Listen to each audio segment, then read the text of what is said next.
What is up? It's the American Regularis Podcast. I am your host, JD Walter. This is episode number 24. Follow me on Twitter at reg_American1. And if you want to get a hold of me, email me at americanregularspodcast@gmail.com. Big week today, and we do get a change of pace, though. It seems like however many episodes in a row, lots of focus on the presidential election, lots of focus before that on foreign policy, Ukraine war, Gaza, whatever. Those are generally where as much of any of my focus is on this podcast, because they have so much to do with current events, and they have so much to do with how us libertarians or like-minded people listening to this that might not be libertarians see the world, right? It's important for that stuff, foreign policy, war, and then obviously the elections have a lot of implications. One thing I've wanted to touch more on in this podcast, but haven't as much because it can be a little more daunting and probably generally requires a greater deal of expertise, is the economy, economics at large. While we like to talk about what's going on in this war on the other side of the world, and it clearly has impact on us, not only because we know people are dying, but we could look at it from a financial point, right? Our government's giving all this money to Ukraine, giving all this money to Israel. Not only are we losing human life, but we know that indirectly we and our children are funding this, either through taxes or them incurring debt in our names, right? But the economy, when we talk about the economy, we can feel that immediately. We can look at our portfolios and see, oh man, that is literally like this, whatever happened today affected me in such and such way. We can feel it when we go to the grocery store or the bar or the fast food joint, whatever. We see it all the time with inflation. Generally this year, when we're talking about the economy, it's always been about inflation. And I love to talk about inflation, but that's not what we're going to talk about today.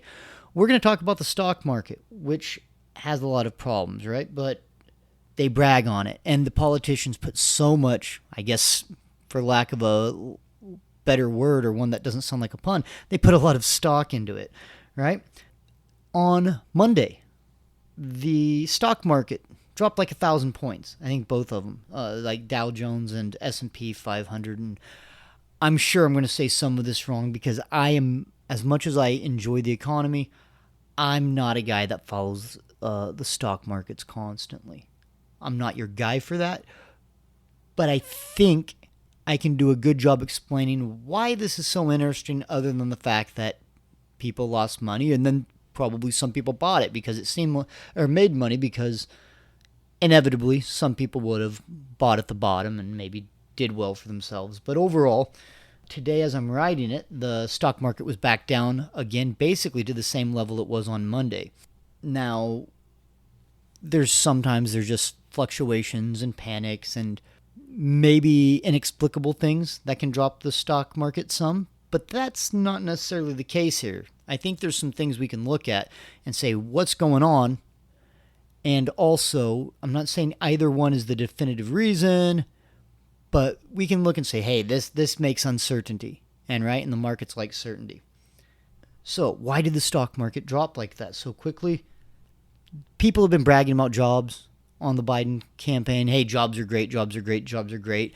And a lot of modern economists, they really like unemployment to be below 4%. In the last, July and August, or maybe it was June and July, I should say, unemployment numbers creeped up above 4%. So that got some people worried, right? And that's, now they talk about inflation going down, but it doesn't matter. It's cumulative. So even though inflation's going down, prices are still very high for us right now because we haven't had time to adjust to that because they grew so fast over a short period of time. Really interesting, though, to me, is a lot of people that I'm seeing are basically saying this stock market, all this uncertainty, this crash or dip or whatever you want to say, but it was some of the biggest losses since like 2022 in a single day, and I think the stock market lost like 5% this week or something. It's down 5% this week. The Japanese, the Bank of the Japanese Central Bank has kept their interest rates at 0% for a very long time.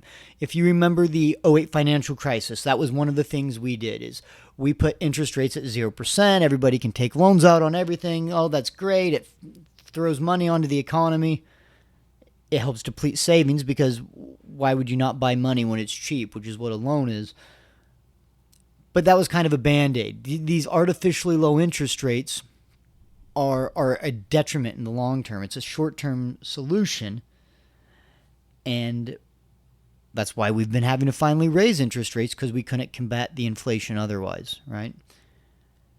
Now, the Japanese have been holding on to their interest rates at 0 for a long time.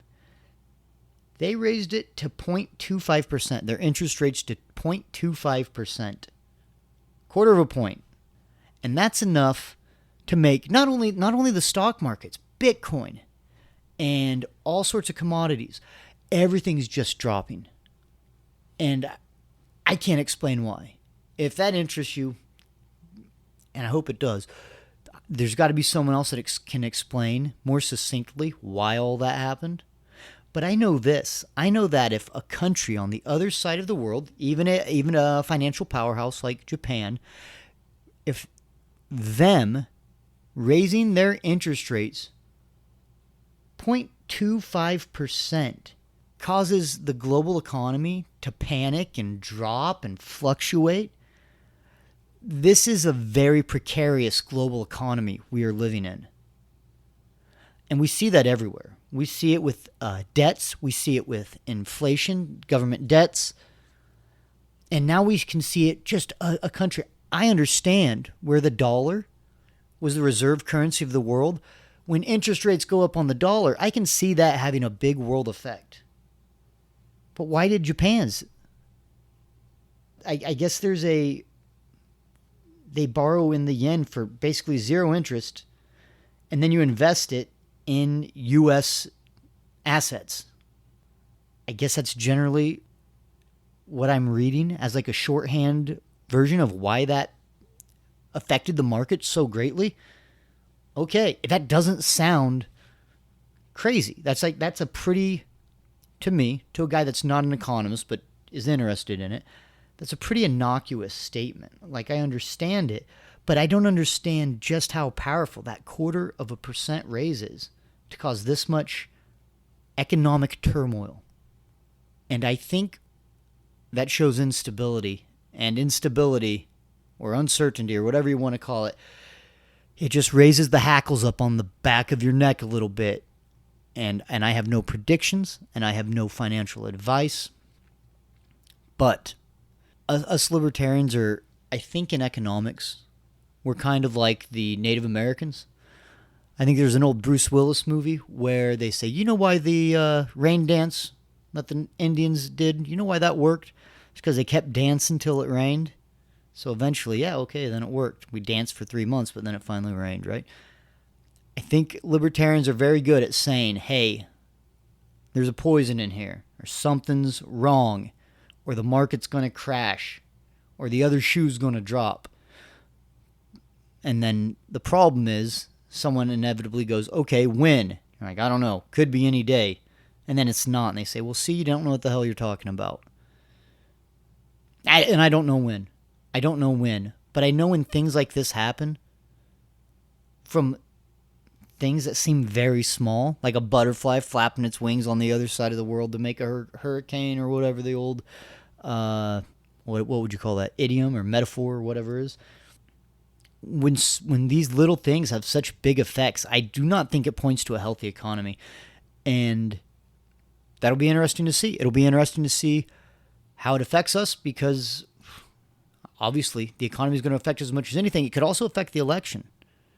Even a downturn for a month. I don't know. That could be huge. Or a downturn for a month with a great revival, and then they go, oh, look what they've done. Great.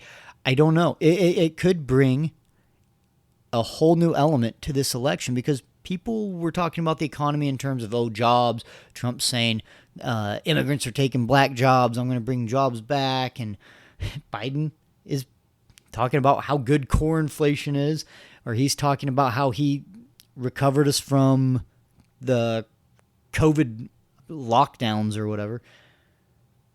But it's not really center stage. And I don't know, perhaps something will come up in the next month or so that makes the economy much more of a focus. Who knows? I do know this. We very recently, I think I kept saying 36 trillion when I talk about the U.S. debt. It was actually, I've been off a little bit on that, but not ridiculously. Last week, the U.S. national debt reached $35 trillion. 35. And you go, okay, that's less. But here's the creepy part about that. It reached $34 trillion 7 months ago. So we put $1 trillion of debt on the U.S. government in 7 months. Now, let's try to put that into perspective. Let's use seconds instead of dollars. 1 million seconds is 12 days, right? Some of us might have 12 seconds or 6 seconds worth of money, or 1 second. Who knows? Wherever you're at. Maybe someone here is listening has a month. All right, good on you. So 1 million seconds, that's 12 days. $1 million, call it 12 days. 1 billion seconds, how much different is that? That's 31 years. The difference between 1 million and 1 billion is not quite 2 weeks and 31 years. 1 trillion seconds, right? Now we're talking dollars. We're talking what the government spent. So you work your whole life. Hopefully, maybe you can get 12 days, 24 days, whatever. If you save really hard, you can get 24 days. 1 billion seconds, right? Elon Musk has 31 years. What the government put on its credit card in 7 months is 31,688 years. That's longer than recorded history again and again. They did that in 7 months. And the 34 trillion was probably something in a similar amount of time. And we might have been spending at a faster rate, I imagine, during the lockdowns with all the handouts and subsidies and corporate welfare. Unreal. Now, let's put that in perspective. How long did it take us to go into debt? $1 trillion into debt in the U.S. The country was established in 1776, right? And I don't know if we clear it out to when the Constitution came in 1789, but the national debt first reached $1 trillion in October of 1981. 1981. I wasn't born yet. I think my parents were out of high school. That was Reagan's first year in office. So, now inflation attributes some of this. Our dollar, you can't just say it's all inflation, clearly. But the dollar gets weaker as time goes on, and then there's more dollars in circulation. You get a better economy. But let's think about the $1 trillion from the inception of America to Ronald Reagan's presidency. A civil war, a reconstruction, westward expansion, 2 world wars, Korea, Vietnam, the interstate highway system, the NASA program. I mean, just add all that up. We must have been paying something off back then, right? Now, also, we were on the gold standard back then. It's almost like the gold standard prevents governments, being able to do this runaway spending. 1981. That was our first trillion. 200 years for the first trillion. They say the first million's the hardest. Apparently the first trillion's the hardest, putting it on a credit card. Now we do it every 7 months. What did we get in the last 7 months? What did we get that is equivalent to, what, 2 world wars, a civil war, a reconstruction. Not saying you want those, but in terms of what we've been spending on, where did all that go? Where do you guys think it went? I'd be curious to know. Let me know. All right, let's talk about England. England is a bit of a powder keg right now. I don't know if you're paying attention, but protests going on all over the place. And protests from both sides. What they would call the far right, opponents of the one group, and then the other group, I guess you would call them, if you're an opponent of them, the far left or radical left or the immigrants in this case. So what's going on? Well, on the 29th of July, there was a stabbing that targeted children at a dance studio in a city called Southport, up near Liverpool or Manchester, something around in that, kind of the northwest part. 3 kids were killed, 10 other people, 8 of whom were children, were injured. It was done by, well, if you listen to the mainstream media of England, BBC or whoever, it'd be like, a 17-year-old Welsh kid, Wales, on the country part of the UK, on the west side of the island of Britain. That's how they make it sound. And this kid was British born, but apparently a lot of the people don't believe him to be British. And I would be among those people, to be frank. He was born and grew up in Wales to Rwandan parents. His name is Axel Rudakabana. So when they tell you that he's Welsh, he might be a Welsh citizen, grew up in Wales, but his name isn't, John Davies or Bill Jones or William Jones or something. It's not like a Welsh name, right? And it seems like this attack, many are taking as proof that he held views that maybe weren't congruent with Western civilization or decency, at the very least, in general, right? So they rioted, they protested, and then it turned into a riot. This has problems. They go after a mosque at one point. Now, it turns out this guy's not a Muslim. So when they go at that mosque during this riot, in response to this terrible thing that happened to these children, right? It's misdirected.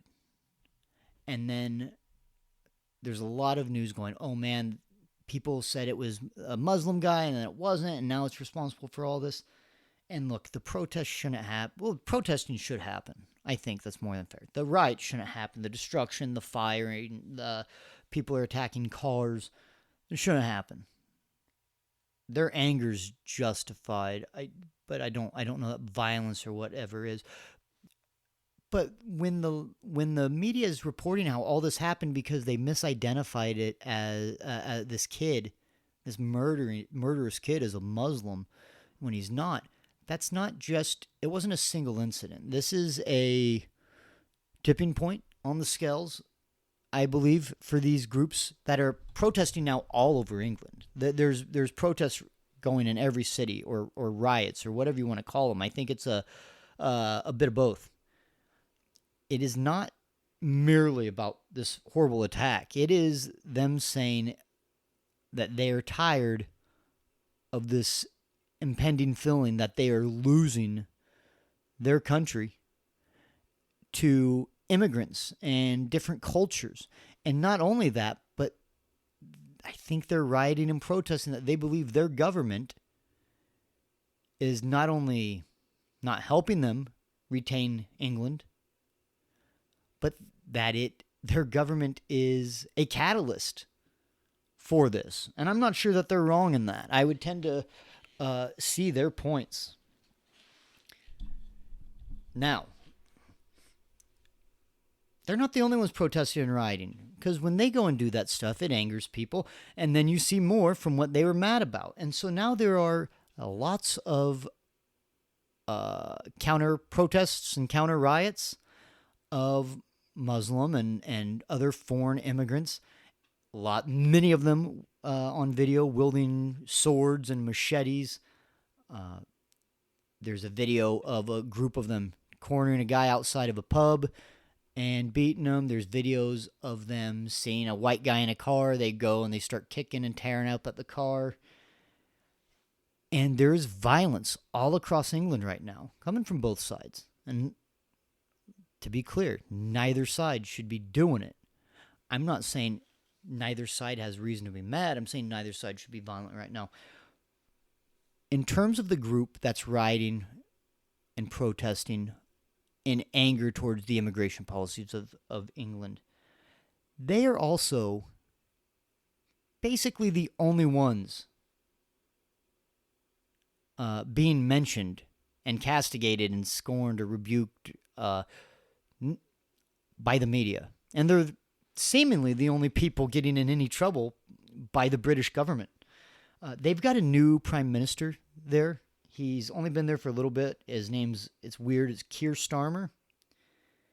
And he's called for a standing army against these protests. Now, when he's talked about him, he's basically only talked about the ones he refers to as the far right. They also mentioned this English Defense League that a guy named Tommy Robinson had back in the day, and I believe it's defunct. I don't believe it exists anymore.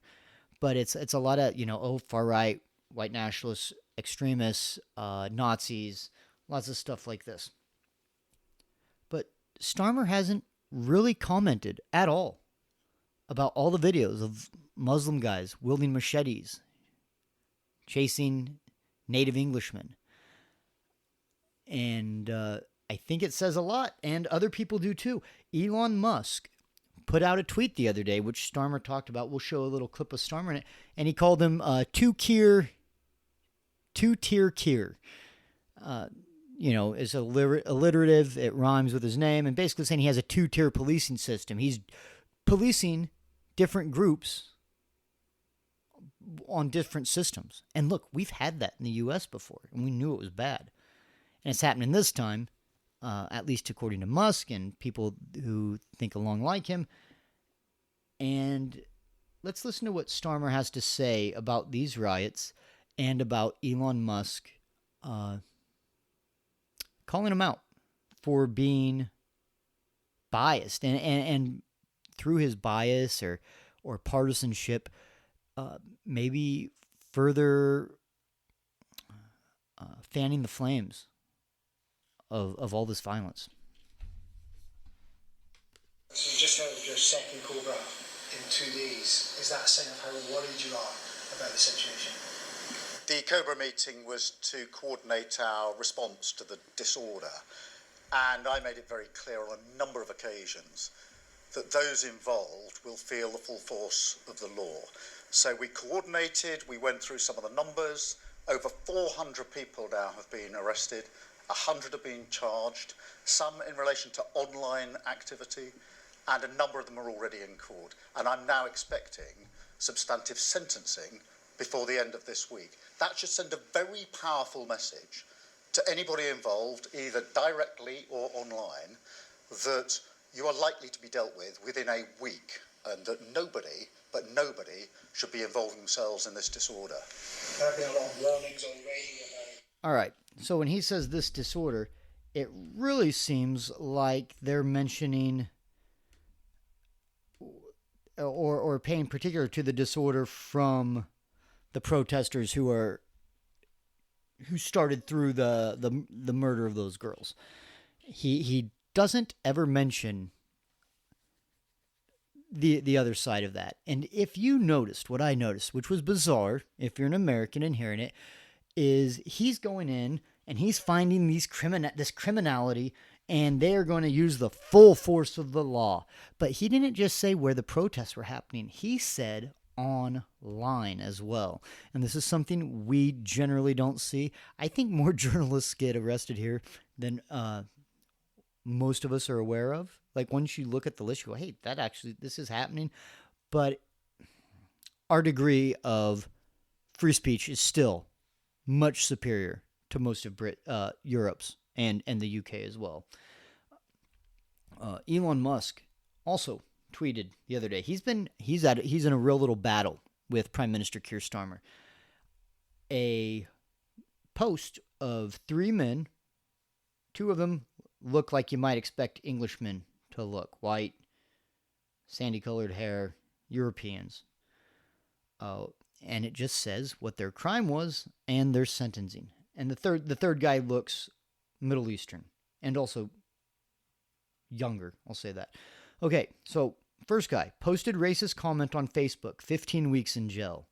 Second guy, sold anti-immigration stickers, 24 months prison. Third guy, repeatedly raped 12-year-old girl, 180 community hours, no prison time. Now, that's the kind of 2-tiered system I believe Elon Musk is talking about. And, if this turns out that this is misinformation, I find it wrong, I will fact check myself and get back to you. And if you know it to be different, you let me know. But I do know this isn't a standalone case. We see this stuff sometimes. Ross Ulbricht gets 2 life sentences, right? And then we got war criminals just walking the streets, right? Obama's chef still floating around in his pool. For all I know, or his pond, whatever that was. Okay, but this happens outside of this. A German woman was given a harsher sentence than a convicted rapist because she called him a disgraceful rapist pig. And she got a harsher sentence for that because he was an immigrant. The Germans like to call people Schwein or whatever. And I guess it's more derogatory there, perhaps. Or maybe it was racist. Who cares? He's a rapist. He's a disgraceful pig. Disgraceful rapist pig got her more time in... Or I shouldn't say more time. I don't know. She got a harsher sentence than the rapist. Unbelievable. And you know what? If you find other examples like this, send them in to me. I'd love to talk about them because it's hard to fathom that you can sit there and tell people to take stock or faith in their justice system. And then rapists get community service. And people saying something on Facebook get the full force of the law or whatever. That's a terrible English accent. Keir Starmer doesn't, I guess, deserve a great attempt at his voice. Let's listen to him talk about what Elon Musk said to him. Disorder, which is you're wrong, you shouldn't be doing it, you will feel the full force of the law, as I hope we've been able to demonstrate with these swift prosecutions. The owner of X, Elon Musk, has been tweeting over the past few days about your response to this crisis, about what's been going on. He's claimed that civil war in the UK is inevitable. He is a powerful voice. A lot of people follow him on Twitter. Are you worried about his impact, or might he have a point about some of the things he's saying? My focus is on ensuring that our communities are safe. That is my sole focus. And I think it's very important for us all to support the police in what they're doing. I went up to Southport to speak to some of the police who had been the first responders to the terrible attack that happened. They described the scene to me and what they had to deal with when those girls were attacked. Those same officers were then attacked on their own streets later the same day. The same officers who had been the first responders. Our first duty is to support the police in a difficult exercise that they are engaged in, keeping us safe. What's your message to Elon Musk? I talked about how England didn't have the First Amendment very well. They don't have the Second Amendment also. They don't get to keep guns. Owning a firearm in Britain basically doesn't happen. Maybe there's some sort of special licensure or something, but they don't get guns. And the first thing he says is, he kind of dodged the thing about Elon Musk. I believe in another interview, he said it was abhorrent for Elon Musk to be cheering for a civil war, which he didn't say. He just said it was inevitable. But I digress on that. They don't have these guns. And so he says, well, the first thing we need to do is back the police. We got to protect the police. We got to back them. We got to support them. These guys had a bad day. And by all accounts, they did. They had to witness that terrible murder, and then they go and they're getting attacked in the riots and protests. And let's take him at his word on that. It's a bad day, okay? But he said at the end, they need to support him because they are here to protect us and keep us safe. Okay. That is what the government claims to do. But you got 3 little girls doing Taylor Swift dances that are now in body bags. 10 others critically hurt. So there was a failure there. And not just a failure by the police. I don't think the police can be omnipotent. They can't be everywhere all at once. And it's not a perfect world. Things will happen. But you don't allow people the ability to defend themselves. Like these guns and swords, or swords and knives, I believe you can't wield a machete or a sword in England either. So that guy obviously, just like the gun-free zones, he doesn't care. He's a criminal. But people had no way to defend themselves against an armed assailant with a long blade. Right? The government failed them by restricting their ability to defend not only themselves, but their little 7-year-old daughter dancing to Taylor Swift. They didn't take away some father's right to defend himself. They took away that father's right to defend his little girl from getting hacked to bits by some immigrant that they brought in. I guess he wasn't an immigrant. That his parents came in as refugees or immigrants, never adopted the culture, and they do this heinous thing. And then he says, how dare you be angry? And I'm not saying it justifies them to, whatever, go attack and burn buildings or nothing. I don't justify that part. I justify them being pissed and being pissed at their government for putting them in this place. And by the way, as this gets uglier, let's say Elon Musk is right and it approaches something at or resembling a civil war or even something much less, where bodies start to stack up. It's not fair to these English people. And when I say English, I mean like the Anglo-Saxon people that are there. It's not fair to these English people that they've been put in this situation. And it's not fair for the other side either when they start losing people and when they have loved ones killed, right? Should that be the case? Should something like that inevitably happen? It's a lose-lose. It's just more senseless violence. And what's the point? Because some Keynesian economist thought that adding more immigrants would help GDP, or some sociologist believed that like it would be like some sort of cultural enrichment, or it'd be social credit points or whatever to just try to make this all work together. It doesn't always work like that. The Croatians and the Serbians are the exact same ethnically. They speak the same language. They share so much of the same history. One's Orthodox, one's Catholic, and they can't stand each other. And you don't even have to go that far. Go look at Northern Ireland. See what happened there. Same people, same ethnicity, different religion. Okay? Rwanda, the place this kid is from, had a genocide in the 90s. Go watch Hotel Rwanda.